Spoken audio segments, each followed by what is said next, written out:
ringing in the middle of the. So I was like, yeah. How do we? Sometimes we talk, we forget the time because it's going well. I can't let that happen.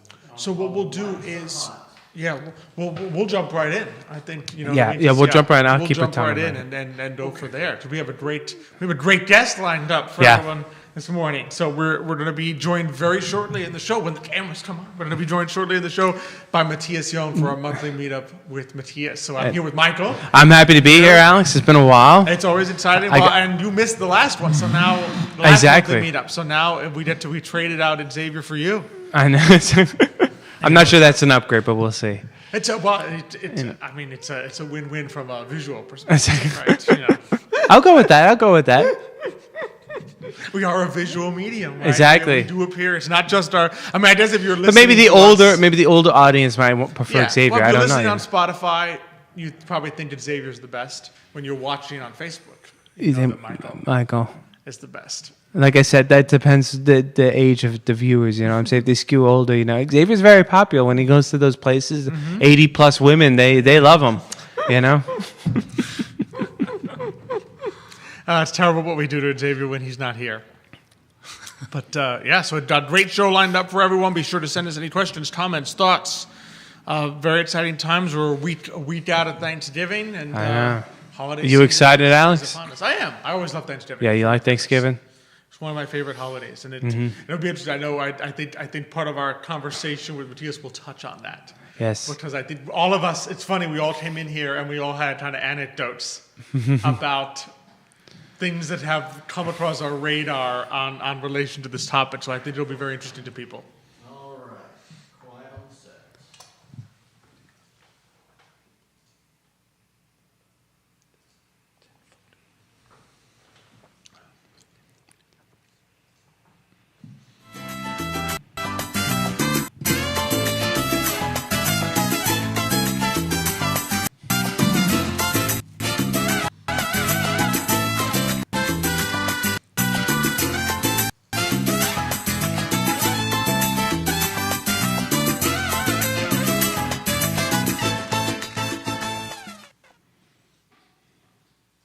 Good morning, everyone, and welcome to Today y Mañana. I'm Alex. This is Michael.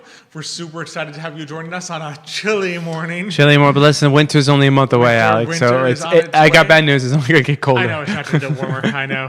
So it is a chilly morning here in Charlottesville, Virginia, but that's a great opportunity to get down into your cozy place, grab your café con leche, and watch them Today y Mañana. Exactly. No excuses. You're not going to be outside today, so you might as well be inside, stay warm, and watch them Today y Mañana. Exactly, and nice and warm, because we have a great show lined up for everyone. We're going to be joined in seconds by Matthias Jon of Matthias Jon Realty for our monthly meetup with him, and it's going to be fantastic. Just a big shout out. Thanks, of course, to being on the I Love CVille network, our fantastic partners at Emergent Financial Services, Matthias Jon Realty, and Charlottesville Opera always helps us out in the middle of the season, and Florida Delante, so we appreciate it. And be sure to send us any questions, comments, thoughts that you may have already. Monita Miller from Montana tuning into the show this morning, so we always appreciate that.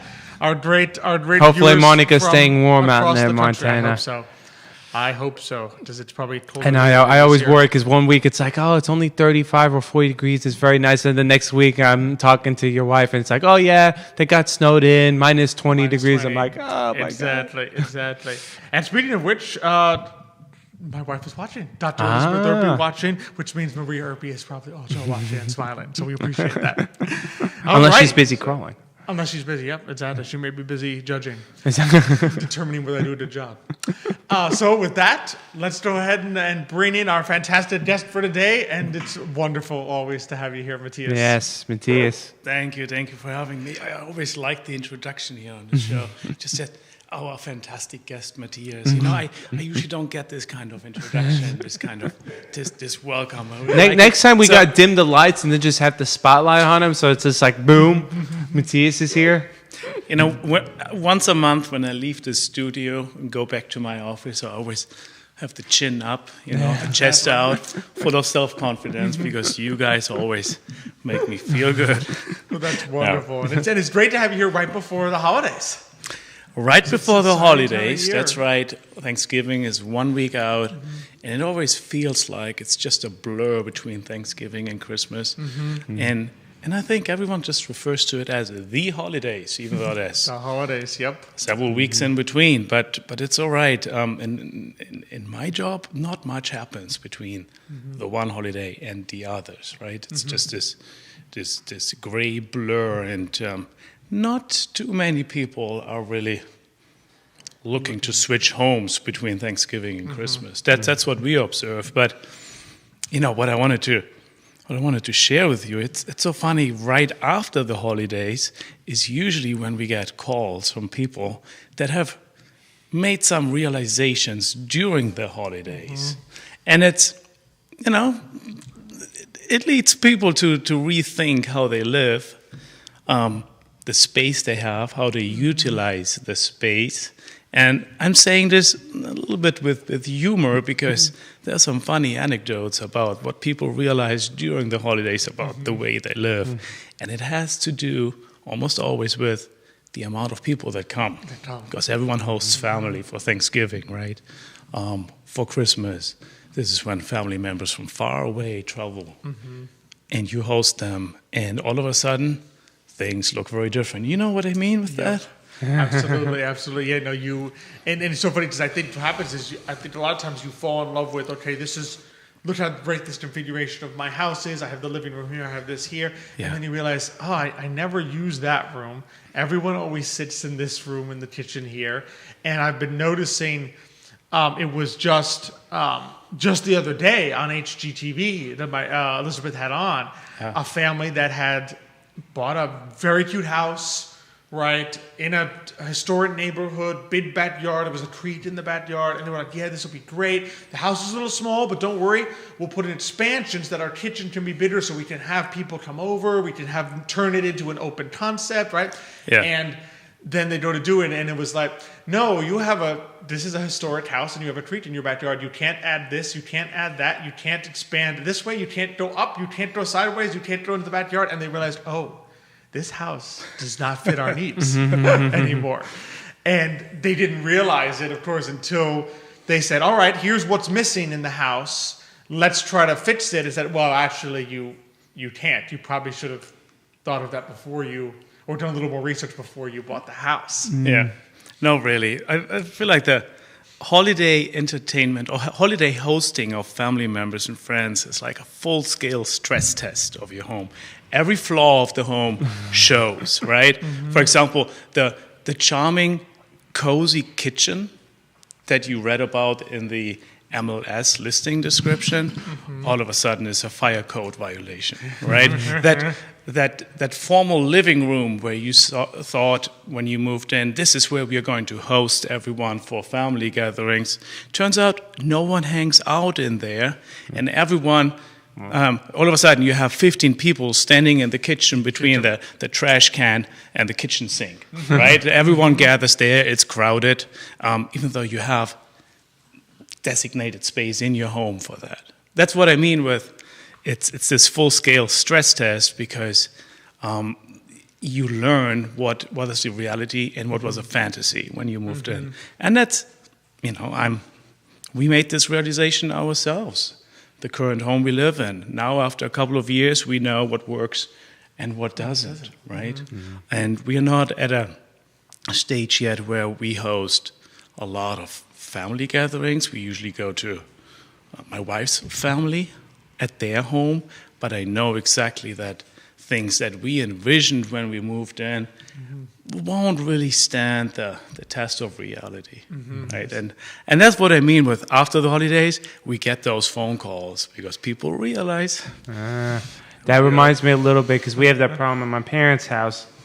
My mom fell in love with the idea of a formal dining room, which again, in theory, sounds great. When we have guests, we go to the formal dining room. Everyone else, every day we use a big kitchen table.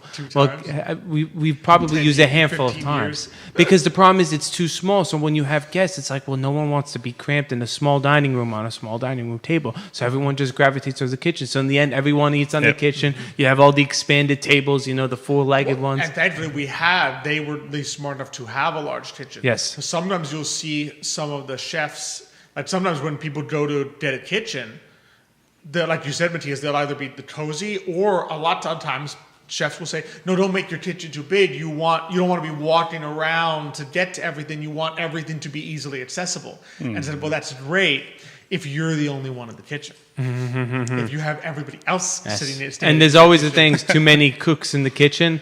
That can happen basically with two people. Already, there's a couple other people, my mom in the kitchen, she's like, everyone needs to get away. I need my space. I need to do my stuff because then it's getting too crowded. But I wonder if whether people sometimes when they're looking at home, and I don't know, I've never purchased a home, but whether they look at more of the visual without thinking about the functionality of it, that they're sort of like, oh, this looks beautiful. Look at this room. Yeah, we can make it. But I was thinking, where I said, what am I really going to use this room for? Or what is like my lifestyle's actually going to fit into this home? But I don't know. I've never purchased a home, so I'm just kind of throwing that question out there for those who have. Well, we use those descriptions. We think about how do we describe this room best, right? And then we give it a term, and that's how we market it, fully intending to describe it to the very best of our ability. Example, flex room. If there's a room in a house that is not clearly a bedroom, right, or maybe could use as a bedroom, but it not officially because of the size of the window, no closet, and you don't really know what it's going to be used at, oftentimes you see the description flex room. You know what flex room in reality becomes? Storage. Yeah. Right? So it's not really a lot of flexibility. It's just right. You wouldn't market it as here's a storage room. That doesn't sound very appealing. No, because you end up with 7 storage rooms in your house if you call it that. Or let's say you have an additional bedroom and you designate it the guest room, right? And then time goes by and you start filling up the closet of that guest room. Until it's just full of boxes and things that you thought you would use, but you're not, so you cramp it into that closet, and then you do get guests, right? And you wish you had found a different solution for that. So that another example of storage, Which I think is something that I think people underestimate their need for. Because I notice a lot of times townhomes, other things like that, there's very little storage because you want the appearance of the home to be larger. So bigger rooms, more space. But of course that eats away closets, what would otherwise be flex rooms, / storage rooms. And I think sometimes people don't look for that because when you walk, I don't know if this is your experience when you're showing people houses, a lot of times it's the least interesting part, right? You don't typically go checking around all the closets and basements, and because what you're looking for is, does the kitchen look nice? Does this look nice? Does that look big? And you don't think, well, does the closet look big? Maybe the bedroom closet, I would imagine some people look at, but in terms of the number of places where you can store things, probably is something maybe you have to bring their attention to, as opposed to them noticing it themselves. When I show homes, what I realize is that when people walk through a home and they try to envision their storage needs, they usually just think about Christmas decor. They ask themselves, okay, so where can we store the Christmas tree stand and everything else? So that's what they have in mind, and the solution is usually the attic, right? And so the question then becomes, okay, is the hatch to the attic, is it big enough? Can we move things through there? So that's often how I see people approaching it. In reality, and I can share from personal experience, it's so much more that we have as storage, right? Maybe that's why there's this booming storage facility industry, but that's a topic for a different day, right? I heard if you want to invest wisely, you invest into storage units. Well, nobody throws things out these days. I mean, we know from even personal experience, everybody just keeps everything. We like to accumulate things, right? As humans, that's not really a national problem. I think that's just us humans. We like to accumulate and collect. Absolutely. I'm guilty of that. I mean, another thing that I saw recently that I think I'm wondering if you encounter or if you're encountering it more. That is something is that I've seen a lot of people, particularly when they do like some of these remodeling shows, that they went for a what's it called? Open concept. Like, oh, my house is one big room. I can see everything. And now with work from home, they're like, I can't find a place that is quiet to work because, my house is one big room. And if they find themselves like taking a phone call in the bathroom, or they have to go put the computer on their bed. While your mother-in-law listens. Exactly. And I don't know, are you finding that or seeing that, or do you think that's something that may be coming because as people now have much more work from home? The housing or design trends, they happen in phases of a few years or several years. And don't ask me for the specific numbers, but we do observe a trend going back to a division of rooms. For example, the formal dining room is experiencing a comeback, right? Again, I don't know the numbers, but this open concept that was very popular, still is, don't get me wrong, still is in new construction, especially in the 2010s, leading up to the pandemic. I think we all learned a lot about our preferences during the pandemic when we were all stuck at home, right? That's where we saw this huge shift, people needing and wanting more space because they realized that they're going to spend much more time at home and family. And if you are with your mother-in-law, but you need also to work from home, then you rethink that open concept a little bit.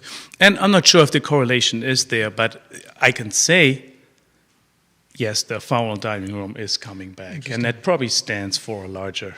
Oh yeah, it's probably trend. Symbolic, like a representation of a lot I think larger so. changes. Yeah. I want to delineate my spaces again, as opposed to having this one amorphous room that I'm not. That I loved the openness, but now I'm not sure if it actually fits my needs. Now, my question is, when you say formal dining rooms, does that mean is that their only dining room, or do they still kind of doing where it's like, no, we have a table in the kitchen for eating, but then we also have another dining room? Right. So often, especially in newer homes, you have a large kitchen with either a counter on the kitchen island that can be used for breakfast and informal family dinners, or there's a separate table, but it's not considered the formal dining room. This is not where you would host guests for a dinner, right? That's why the term formal dining room. But again, the reality is often different. That goes back to that claim that during the holidays we experience reality, right? When you have that nice dining room set up, or you have that open concept for hosting family members and friends for Thanksgiving, but then in reality, everyone is cramped between the fridge in the kitchen and the trash can, and to a point where you can't open the fridge anymore. It just often happens differently. Well, I think part of it, I think, too, with the formal dining is that people have begun to realize if you have just an open concept, people have no place to put their dish down.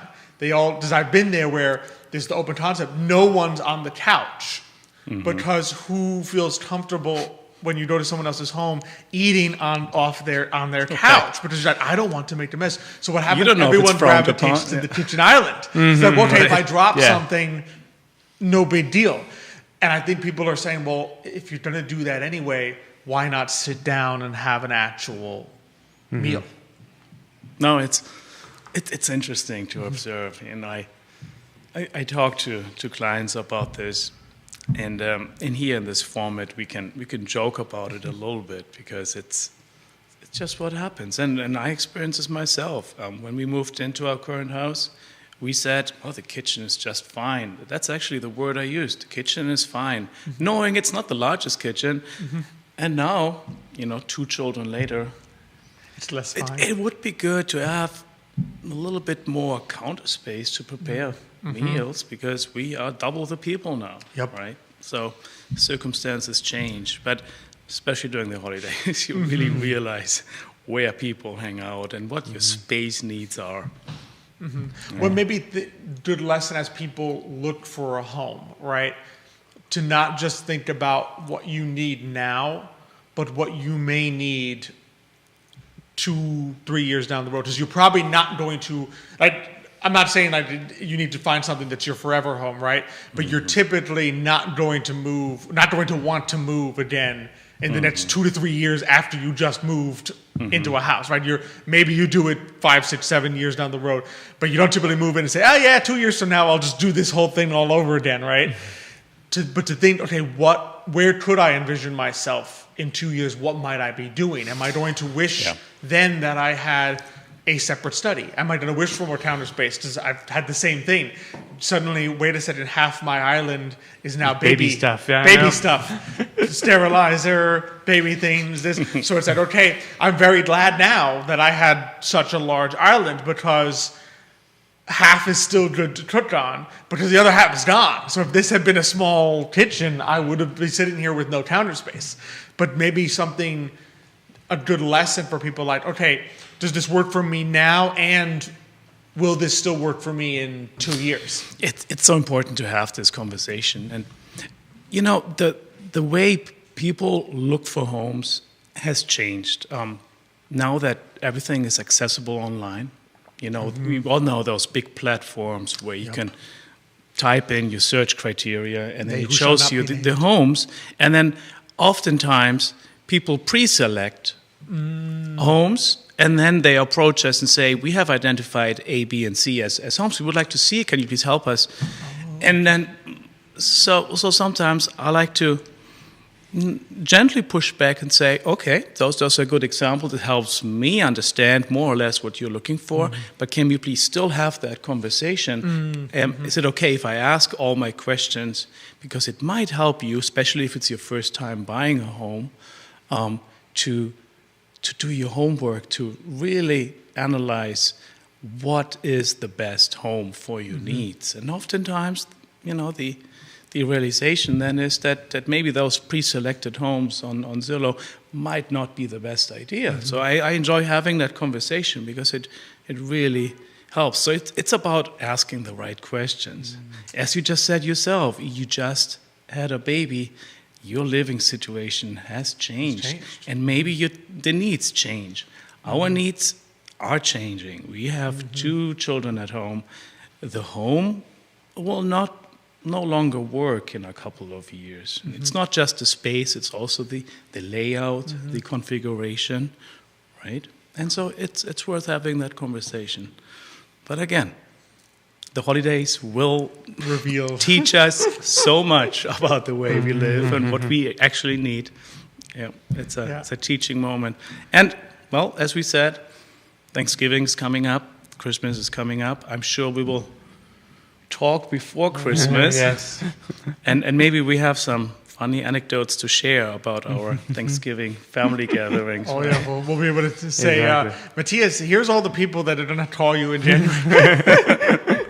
But I think to your point, I think the beauty of it is it is great to be able to take advantage of someone like you, because your questions, right, it's not just so that you know what to do. It also helps them learn about themselves. So that's the beauty of talking with someone who's been through this so many times through the eyes of others. Yeah, sometimes it helps them to be asked those questions because, many people don't know those questions until they're in that situation. And that's what we like to do. Yeah. Right? Well, this has been a pleasure as always. Thanks for having me again. I know. I love talking with you. It's so funny because, we've got the show to run, but I always feel like we could just sit here for like a 3-hour podcast and just talk about so many different things. Get some beers and some Coke cuts and stuff like that. Just have a nice meal and we just talk with Matthias for like 3 hours. Just have today Manana maybe special. that'll be the future iteration. Exactly. But thanks so much for joining us. I guess we will have one more before Christmas. One more before Christmas in December. Look forward to it. Thanks for having me. Have a good guys. Thanksgiving. You too. Wonderful Thanksgiving. Always so good. To chat with Matthias. And always very thoughtful. Yeah. Matthias, your phone. Oh, yep. You're going to want that. Yeah. It was but he did a great job. He put the phone on silent, put it away. Exactly. Right. It was so perfect. This way to not disturb his dad. It's almost but super. it's always nice. Matthias always gets you thinking about certain things, especially when you kind of, again, I've never purchased a home, right? So I've never been in this boat, but just kind of think about your future, work out what you want, and then really kind of like I was kind of go back the functionality of your home too. It's like, what's my lifestyle going to be like? Does it actually fit this home versus, oh, this is beautiful. Look, it's got this room and that room and this room, or like you talk about open space. I know someone who bought open space, and the problem now they're having is like, oh, this person wants to watch this TV, someone else wants to watch TV somewhere else. Well, the problem is it's open space, so the like, well, I have my TV over here, you can't both be watching. You can't both be watching because the volume's going to go. Versus when you actually have individual rooms, it's like, yeah, you're in your room, I'm in mine. I'm not going to hear your TV, because the walls will block it out. So it's certain things to think about that you would be like, oh, look, it's nice and open, this and that. Well, what if two different people want to watch TV? You can't do that now. Yeah, exactly. One, and like I said, granted, they're smart builders, right? They're not going to build a house, particularly if it's a development. They're not going to build a house that the rooms look small because you have all these storage spaces, extra closets, closet under the stairs, closet on the side, right? Yeah. They're going to build a house that has really big rooms, and then you're going to realize later, oh yeah, I could have used, because problem with like you got a huge flex room, right? Well, what are you going to do? Put a whole bunch of boxes in it like a den, right? Put a whole bunch of boxes that people can see in it. That doesn't look very nice anymore. You wish that they were hidden behind a closet door. But when you go buy that house, you don't want to walk into the house and be like, oh, this room looks kind of small. Yeah. Well, of course it's small because there's closets so that you can open and put stuff inside. Yeah. So it's one of those things to sit down with someone like Matthias and kind of like walk through that and say, okay, what do I actually need so that when I walk into this house, I'm gonna, all right, I can appreciate the beauty, but I'm not gonna be blown away and then forget all about what I actually need to use and live with. And look at your example with the counter space. I mean, you were never even a big, you didn't cook a lot before you left and you got married, right? Yeah. And you probably would have looked at that counter space and be like, this is so big, I'm never going to use all this. To be honest, I was sitting there when we first moved into, we had come from a small apartment. We were chopping vegetables on the actual kitchen table, right? Yeah. That I looked at them, like, yeah, this is great. I mean, half this island I can do everything. Yeah. So imagine with the other half, right? Well, now it's like I'm glad that on half the island I can do everything because I only have half because the other half is now baby stuff. Exactly. So you're like, and so you can imagine if it was not that big. Imagine if we had settled and said, no, it doesn't need to be this big. It's too big. I'll find some place with a smaller one. Small. I don't need the island to be that big. This island, half the size is sufficient. Well, now it wouldn't have been. Because you would have been sitting there probably would have had to buy one of those folding tables and put it somewhere and put a bunch of baby stuff on it. So it's just things that to think about, okay, does it end? You also want to be in control financially. And I think the problem is you want to be able to take your next move on your timeline when it makes sense financially. Maybe the conditions are right. You never want to be forced where, oh my goodness, I have no choice but to move, even though interest rates are too high, home prices are too high, I really don't know where to move. It's not the right time, but this house doesn't work for me, and I didn't think about that. I'm moving earlier than I wanted to. Yeah. You want to be in control of, okay, I can begin planning knowing that I'm going to move in a year or two, not like, oh boy, this is unbearable. So... Although I guess you make things work, right? People used to live in tiny apartments and make things work. Yeah, I know. You ever see those old movies in the apartments they used to live in? But again, a different world. I don't think they cooked as much or cooked, Some of the movies, they didn't really cook as much. Although Abuelita used to... Yeah, I guess what Abuelita cooked in a tiny kitchen is I still don't understand how exactly that worked. Skill, I guess. I just made it work. Exactly. You make it work. Exactly. Like you and Elizabeth, when you lived in Parby, you said you used to cut vegetables on the table. We made it work. It's not like we didn't cook stuff. We made a lasagna in that apartment. There you go. Yeah. But the extra space is helpful because now you got your cappuccino machine there, so it's like, It's a little more enjoyable. Exactly. It's a little more enjoyable. Just a little bit. A couple other shout-outs to Jerry Miller liking the show this morning, which we always appreciate. Dimitri Gredko watching the show this morning from New York. That's for tuning in. Appreciate it, Dimitri. I always love our great, our favorite viewers. Exactly. All our top viewers. We appreciate them all.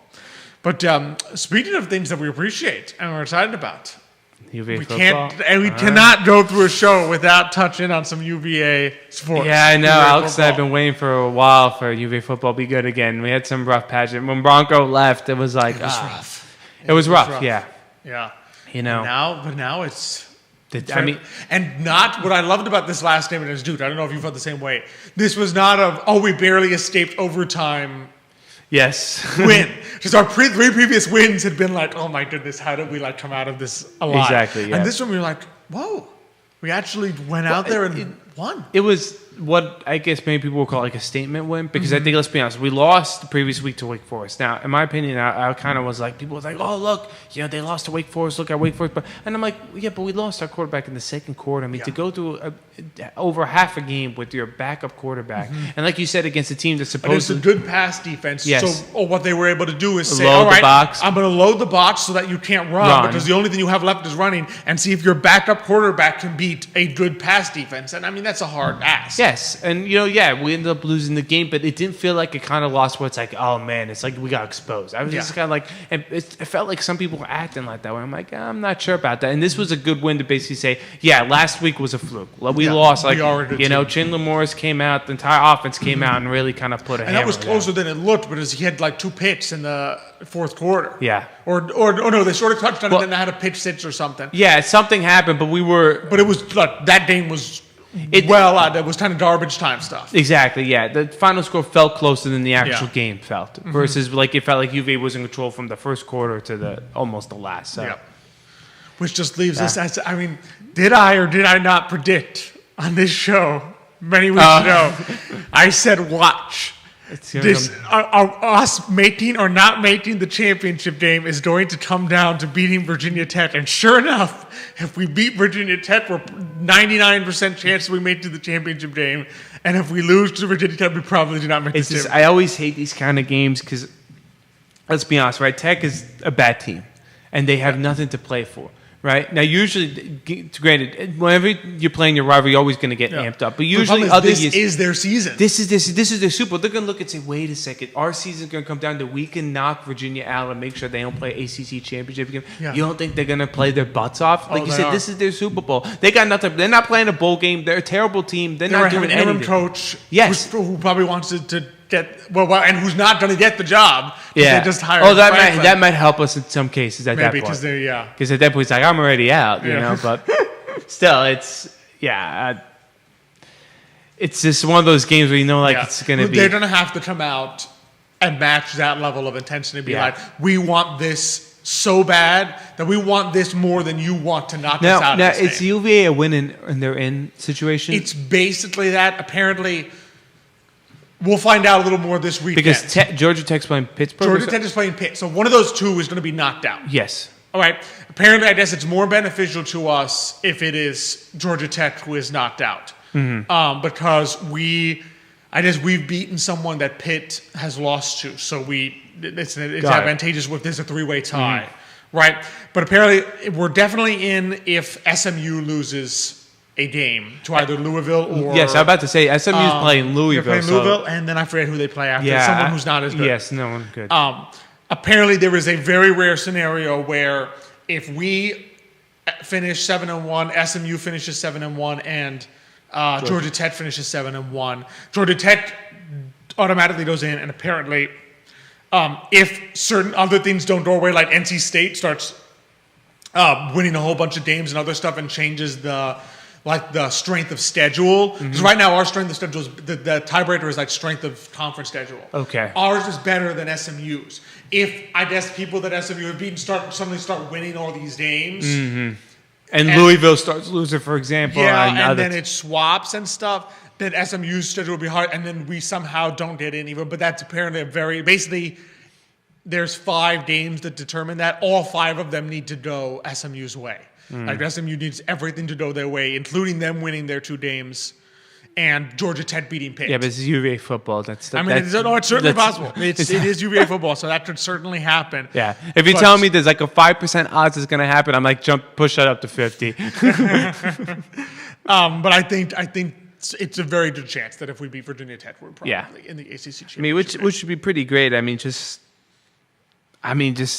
I mean, not even trying to think about, technically you could get into the college football playoffs because all you have to win is one Just game. win one game. And let's face it, you have to win one game against Georgia Tech, Pitt, or SMU. It's not like you have to win one game against Miami. Yeah. Right? Just ironically, Miami probably is still the best team in the ACC, Miami, but they had some... They're a Jekyll and Hyde. They're Jekyll and Hyde. There's like one game, it's like you see, like they'll play 5 games, like, oh man, this is a top 5 team in the country. And then they'll just have 2 or 3 clunkers. You're like, what the heck? Well, you're sitting there. I mean, they've lost 2 ACC games to lousy teams. Yeah. And they're sitting there, but they beat Notre Dame. I know. Earlier this year. And they beat some other teams too. They beat some other good teams. So you sit there and you're like, wow. It's like... They're the biggest launch shot to make it to the championship game, despite probably being the actual talent-wise best team in the ACC. And you probably don't have to play them to make the college football playoff.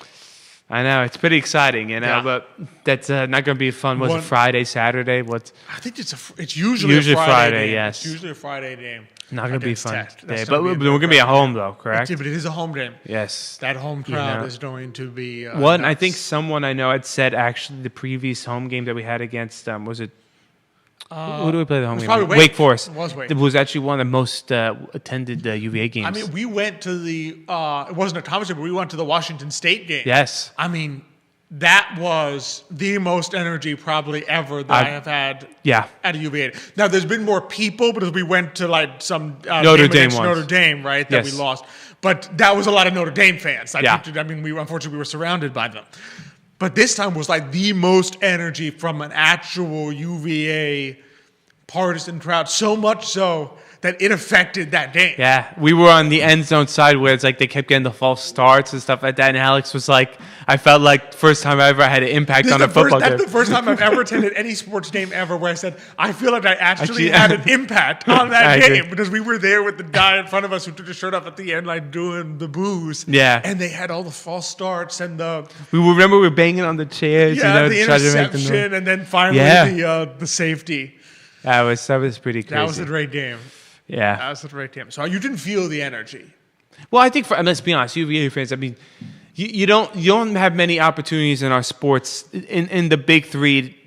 Really, lately the big 2, just to kind of have this opportunity. We won the championship in 2019. We had a great teams, but since then basketball had a rough patch. And then football, I mean, we've never even been remotely close to this good. We had a good run with Mendenhall. I think it was 2019. But we all knew it was like you're going to go into the championship game against Clemson. It was like, hey, maybe we'll just make it close, and it didn't happen. But you never had a team that it's like a situation where like, my gosh, I could actually get to the college football players. Like you could see the potential. You see a little light at the end of the tunnel. We've never done this point. Like, yes, is it still a long shot? But you got to win.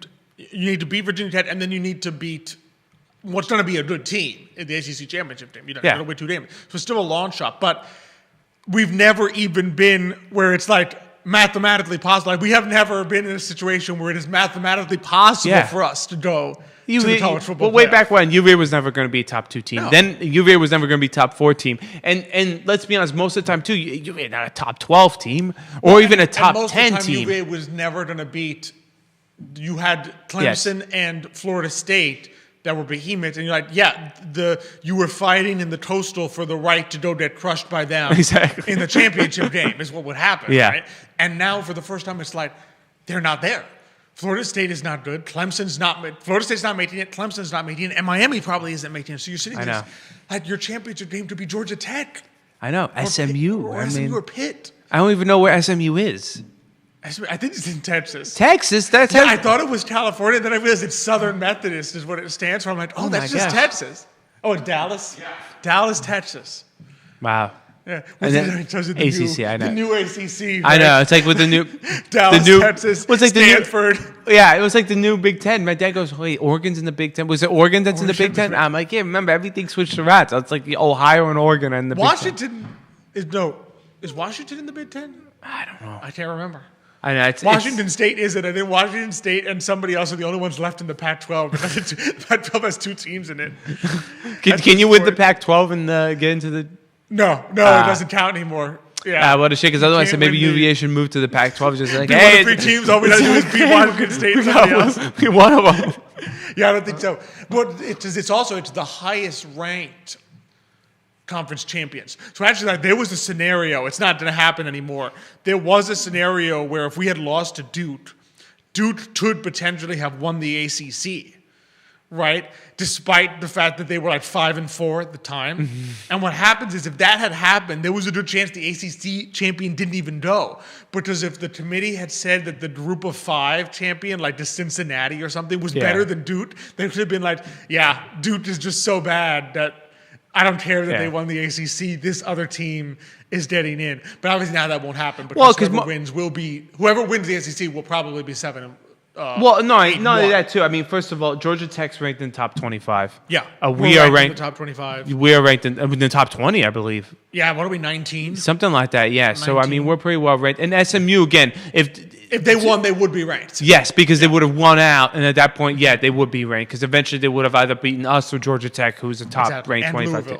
And Louisville. So they would probably jump in. So I imagine whoever wins the ACC will probably be ranked. Yeah. So that's not going to happen. But there was a scenario there where the ACC champion could have been like so bad that they left them out. Yeah, but I mean, for a school like UVA, I mean, let's be honest. Like, I never liked when people kind of hang banners where it's like, "Hey, look, we made the playoffs," so we hang a flag and say, "Look, we made the." But in college football, considering the school you are more academically inclined, to have that kind of base and be like, "Hey, look, we won an ACC championship and we made the cover." Like, I feel like that's actually something really to be proud about. For most schools, that's a big deal. Let's face it, the number of schools that have ever actually won a college football championship is tiny. Yes. And for the most part, that's probably going to be the case. It's always the same schools who are getting the best athletes. Yeah. It's just reality. But the beautiful thing about college football, which I think sadly has been diminished a little bit since they made the playoffs, is you used to just hang your hat on a bowl game. Like, it was your great achievement for a lot of schools. I went to a bowl game and won one. Yeah. Right. And that's what you hang your banner on, because you know you're never going to actually win the national championship. Unfortunately, I think the playoff has kind of diminished the value of the bowl games for certain teams. I guess the only thing the playoff does now is, hey, I mean, technically, you could look at UVA could go in and go win the entire championship. You could have a Cinderella run. Some team can basically go into Cinderella. Versus, let's be honest, it would have been always the 1-2 teams. I guess your Warriors, especially in today's age, I mean, it could have been Georgia and whatever, Alabama won, and then another's Georgia and Ohio, and then next year it's Ohio and Alabama, and then you'll be like, wait a second, it's the same every single time. Yeah, it's a group of 4 teams playing. Last year, I mean, Notre Dame probably was not expected to make it to that game. No, they weren't. Ohio State, yes, everyone figured Ohio State. Well, Ohio State, remember, lost to Michigan. Everyone was like, "Oh, coach should be fine." Both teams kind of had a bit of I wouldn't call it a Cinderella run, but an underdog run to the championship. Both teams, because Georgia was supposed to be the top dog, and they got beat by was Ohio, right? I think it was by Ohio State. And again, Notre Dame pulled off an upset. I think against Penn State. Oregon lost, and let's remember, Ohio State. It didn't feel like that now because they just dominated on their way. Right, they lost to Michigan. In a 1-2 back in the old days, which was 1 and 2. Neither of those teams would have been playing for the national championship. Neither Notre Dame nor Ohio State. It would have been 2 different teams. Exactly, they were not that high. So it's crazy to think about. So you never know. So again, there's pros and cons. But I do agree with you. When you use that bowl games, that was kind of like everyone had their individual Super Bowls. So we can end up be playing Miami in some bowl game. It's like, this is our Super Bowl. You can pull off a big upset. A little bit like that in the sense of, if you do manage to win one game in the college football, you won a bowl game, because the bowl games are part of the college football playoff now. You're just playing a way better team. Yeah, exactly. Than you would have been otherwise. There's not too many teams that I'm looking at the playoff picture. Well, the problem is, you're probably, if we do make it, you're probably talking about you're probably playing the number 1 or 2 team, or whoever doesn't have the bye. Actually, some of them did the bye, so you're talking about a good team. That you're playing, but you never know. Yeah, we never know. That's why you got to play the game. Exactly. That's why we got to be Tech. Exactly. So be rooting make Alex have a happy Thanksgiving. Otherwise, you're gonna be very sad. I'll be very sad if we don't beat Tech this year of all years. This year of all years, we should beat them, but we'll see. We'll see what happens. Yeah. But it'll be exciting. It's been exciting. It's been a good year. Is the important thing. They've turned the program around and done a good job. And I've heard some good things about the basketball team too. I haven't really been following really too much. But definitely more. It's going to be a different basketball team. Yeah, I love Tony Bennett. It just I do wonder, considering how the players just come and go, whether you needed a change in style. Yeah. Because Tony Bennett was all about, you stay here, you learn how to actually play real defense. and real basketball, but you have to stay like 2-3 years to actually learn the system. Versus if guys come 1 year then leave the next, it doesn't work. Yeah, it just doesn't work. Yeah. You know, and that I mean, we'll era's definitely gone. be. It looks like we're definitely 100% more offensive oriented. Yeah. We're going to play more offensive, and the defense does not look bad. It's just instead of like a pat line thing, it's more like a pressure defense where sometimes we're putting pressure on the ball. Yeah, like the press, double teaming, full court press, full court press. basically, instead of just waiting for them to come and being the sturdy line back here, which can still be fun in its own way. You did a lot of, I mean, steals are fun. You can steal and go the other way. Reminds us of when we used to play an old NBA game way back when. They've always do the full court press and go try for to the steal. Yeah, of course, yeah. This way you could get the dunk, you know. That was fun. Yeah. That was fun. What are you looking forward to for Thanksgiving? If you had one thing. One thing. Food-wise or just like... And in general. Family coming is probably what I'm looking forward to. And Maria's first Thanksgiving. Uncle Nit got her a cute little turkey outfit. Oh, did he really? Well, it's overalls with a turkey on it. But... I don't want people to think I'm dressing her up as a turkey, but it's like a little overall thing, so I'm excited for that. Well, I'm glad, too, because they were born in April. I think now they're a little more like you could celebrate the holidays now with them and also kind of feel like they're kind of getting a little bit to celebrate. Colors. We took her to the Noel Niche store up on Madison. She was fascinated by all the colors of all the ornaments and stuff. That she would be like, oh, wow. So they're at the age where like, okay, does she know it's Christmas? What it means? No. But... they can see well enough to be like, oh, this is different. This is cool. This is shiny. Yes. So, they'll understand a little more the celebratory nature. And then, probably next year is when you get the really great Christmas because it's like now they're walking, they're talking. You could actually get them presents. It's like, as an uncle, I'm kind of like, what do I get them, though? It's like she's not going to like open it with that excitement. Yeah, exactly. Yeah. I'm like, I don't know what to get, you know? You eat with them. You got to pretend like it's not actually theirs. You put it on like a side table as though it's like an adult thing. But no, don't touch that. And then she'll try to grab it. She wants all the stuff. You give her book. No, I want Daddy's book. You give her, here's your little thing to look at. No, I want the TV remote. I'm going to get her like a chewing toy since she loves to chew. And then be like, now that's Daddy's chewing toy. Don't touch that. And then she'll want it. Let me go get that. I'll touch Daddy's chewing toy. What are you most looking forward to? Probably usually the meal. Yeah, it's probably what I look forward to. Family, I mean, it's not my kid, but no, really. I mean, I love the family part, but definitely like just kind of sitting down and eating and kind of getting nice stuff. I mean, it's like once a year you get the turkey, the stuffing. Exactly. It feels like a really classic meal, and then you get to put on a nice fireplace. You know, you stay cozy and warm. You know, maybe throw the football around a little bit. Same here. Know? Yeah, it'll be good. Yeah, it'll be good. Well, on that vein, today, I'm thankful for you in the show. I'm thankful for having you hosting. Great show. I'm thankful for Judah behind the camera making us all look good. Thankful for I Love CVille Network, and of course for Emergent Financial Services and Matthias. Always love him coming on. Thankful for all our viewers. Thanks everyone who tuned in today and liked the show. Appreciate it. And really, this one time I get to say, we won't be on next Thursday, obviously, but we wish you all a very happy Thanksgiving. And until our next appearance on the show in a couple of weeks, hasta mañana.